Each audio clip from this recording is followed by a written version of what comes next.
സോദരാ തണലൊരുക്കുവാൻ ഒരു മരം നടാ മണ്ണിലെങ്ങുമേ കനലിൽ നീറിടും മണ്ണിനിത്തിരി കുളിരു നൽകുവാൻ വഴിയൊരുക്കണം.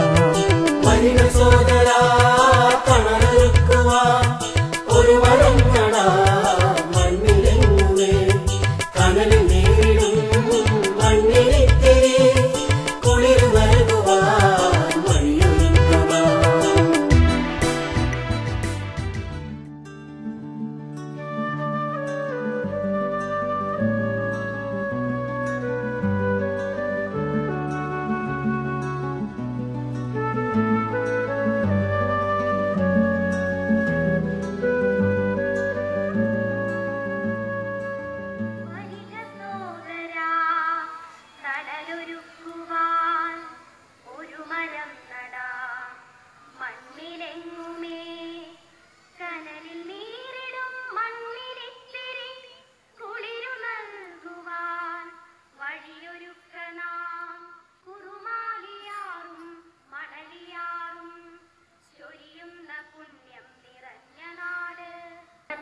DSA അവരുകൾ ശ്രീ ഉണ്ണികൃഷ്ണൻ സാറിനെ വേദിയിലേക്ക് ക്ഷണിക്കുന്നു. നമ്മൾ എന്തുകൊണ്ട് ഈ നക്ഷത്രവനം വെക്കുന്നു? നിങ്ങൾ ധാരാളം വൃക്ഷങ്ങൾ വെക്കുന്നുണ്ടല്ലോ, എന്തുകൊണ്ടാണ് നക്ഷത്രവനം വെക്കുന്നത് എന്നുള്ളത് നിങ്ങൾക്കൊരു സന്ദേഹമുണ്ട്. എന്താണ് നക്ഷത്രം സാധാരണ വ്യക്തികളെ സംബന്ധിച്ചിടത്തോളം എന്നുള്ളത് നിങ്ങളൊന്ന് മനസ്സിലാക്കണം. ഭാരതീയ ജ്യോതിശാസ്ത്രത്തില് ഒരു വ്യക്തി ജനിക്കുമ്പോൾ ആ സമയത്ത് ചന്ദ്രൻ എന്ന് പറയുന്ന ഭൂമിയുടെ ഉപഗ്രഹം ഏത് പോയിന്റിൽ നിൽക്കുന്നുവോ ആ സ്ഥലത്തെയാണ് നക്ഷത്രം അല്ലെങ്കിൽ നക്ഷത്രക്കൂട്ടം എന്ന്, ലൂണാർ കൺസ്റ്റലേഷൻ എന്ന് പറയും. ഉദാഹരണം, നമ്മള് ഇവിടുന്ന് നിങ്ങൾ പോയി പുതുക്കാട്ടേക്ക് പോയി ഒരു ബസ്സിൽ കയറി, ഓക്കെ, മനസ്സിലാവുന്നുണ്ടല്ലോ, അല്ലെങ്കിൽ തൃശ്ശൂർ പോകുന്നു. അപ്പൊ നമ്മള് ബസ്സിലിരിക്കുകയാണ്. അപ്പൊ നിങ്ങളോട് ചോദിക്കുകയാണ്, നിങ്ങളിപ്പോ എവിടെയാ?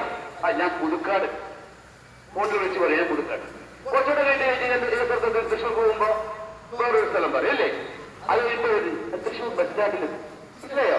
ഈ പറയുന്ന ഓരോ സ്റ്റേഷനുകളല്ലേ എന്ന് പറഞ്ഞ പോലെ നമ്മുടെ സോഡിയാക് അല്ലെങ്കിൽ ഭ്രമണ പദത്തിൽ ഓരോ സ്ഥലങ്ങളുണ്ട്, വലിയ ഏരിയകൾ, വളരെ വിശാലമായ ഏരിയകൾ. അവയാണ് നക്ഷത്രം എന്ന് പറയുന്നത്. നക്ഷത്ര കൂട്ടങ്ങളാണ്. അത് സെൽഫ് ലൂമിനസ് ആണ്, സ്വയം പ്രകാശമുള്ളതാണ്.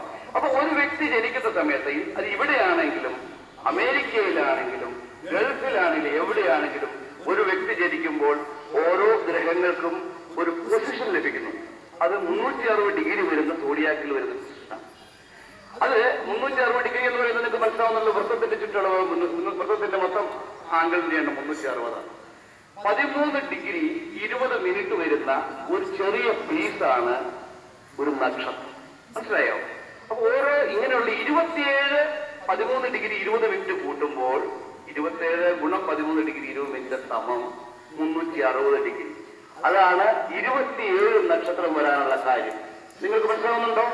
അങ്ങനെ ഓരോ വ്യക്തി ജനിച്ചാലും നക്ഷത്രം ചെന്ന് നിൽക്കുന്ന ഒരു പോയിന്റ് ഉണ്ട്. ആ പോയിന്റിനെയാണ് ആ വ്യക്തിയുടെ ജന്മനക്ഷത്രം എന്ന് പറയുക. ഇനി ഇന്ത്യൻ നോളജ് അനുസരിച്ചിട്ട് ഓരോ വ്യക്തികൾക്കും ഒരു മരമായിട്ട് ബന്ധമുണ്ട്, ഒരു പക്ഷിയായിട്ട് ബന്ധമുണ്ട്, ഒരു മൃഗമായിട്ട് ബന്ധം. അപ്പൊ നമ്മളുടെ നോളജ് എന്താ? നമ്മുടെ ഭാരതീയ ജ്ഞാനം എന്ന് പറയുന്നത് നമ്മളൊന്നും വെവ്വേറെയല്ല. ഈ നിൽക്കുന്ന ചെടിയും ഈ നിൽക്കുന്ന ഞാനും ഈ നിൽക്കുന്ന നിങ്ങളും ഇവിടെയുള്ള മരങ്ങളും ഇവിടെയുള്ള പക്ഷികളും ഇവിടെയുള്ള മൃഗങ്ങളും ഒന്നും വെവ്വേറെയല്ല. എല്ലാം ഈ പ്രപഞ്ചത്തിന്റെ ഒരു ഭാഗം മാത്രമാണ്. ഇത് മനസ്സിലാവുന്നുണ്ടോ? അതിനെ നമ്മള് ഇപ്പൊ എല്ലാവരും പറയുന്നു പരിസ്ഥിതി സംരക്ഷണം, പരിസ്ഥിതി സംരക്ഷണം. ഇന്ത്യൻ നോളജിൽ പരിസ്ഥിതി സംരക്ഷണമില്ല, മറിച്ചോ പരിസ്ഥിതി സഹവാസം. ദൈവം എന്ന സങ്കല്പം എല്ലാം നിറഞ്ഞിരിക്കുന്നു എന്ന് മാത്രം.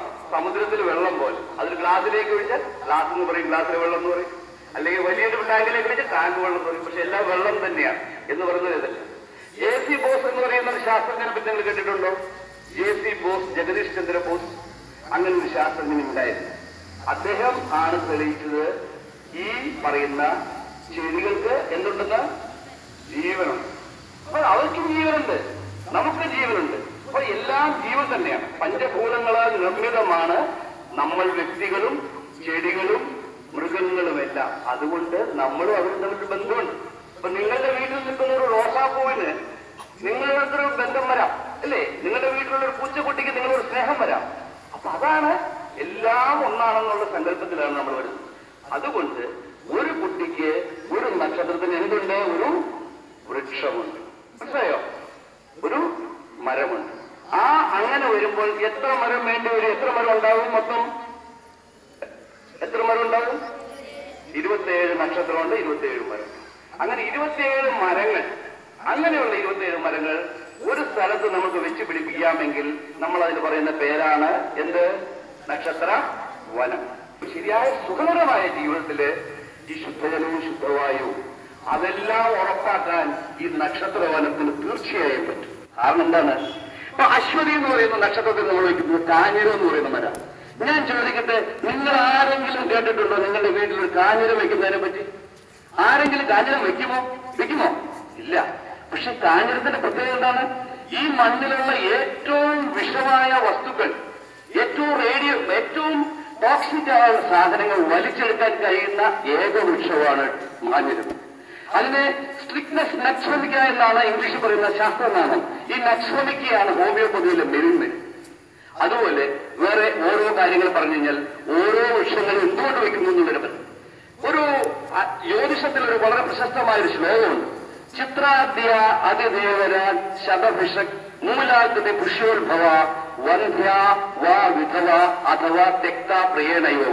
ചിത്ര എന്ന് പറയുന്ന നക്ഷത്രത്തിൽ അല്ലെങ്കിൽ ചിത്ര എന്ന് പറയുന്ന നക്ഷത്രത്തിൽ ജനിച്ചിട്ടുള്ള സ്ത്രീകളാണെങ്കിൽ അവർക്ക് ഒരു കുഴപ്പം ഉണ്ടാകും എന്നല്ല, ഉണ്ടാകാൻ സാധ്യതയുണ്ട്.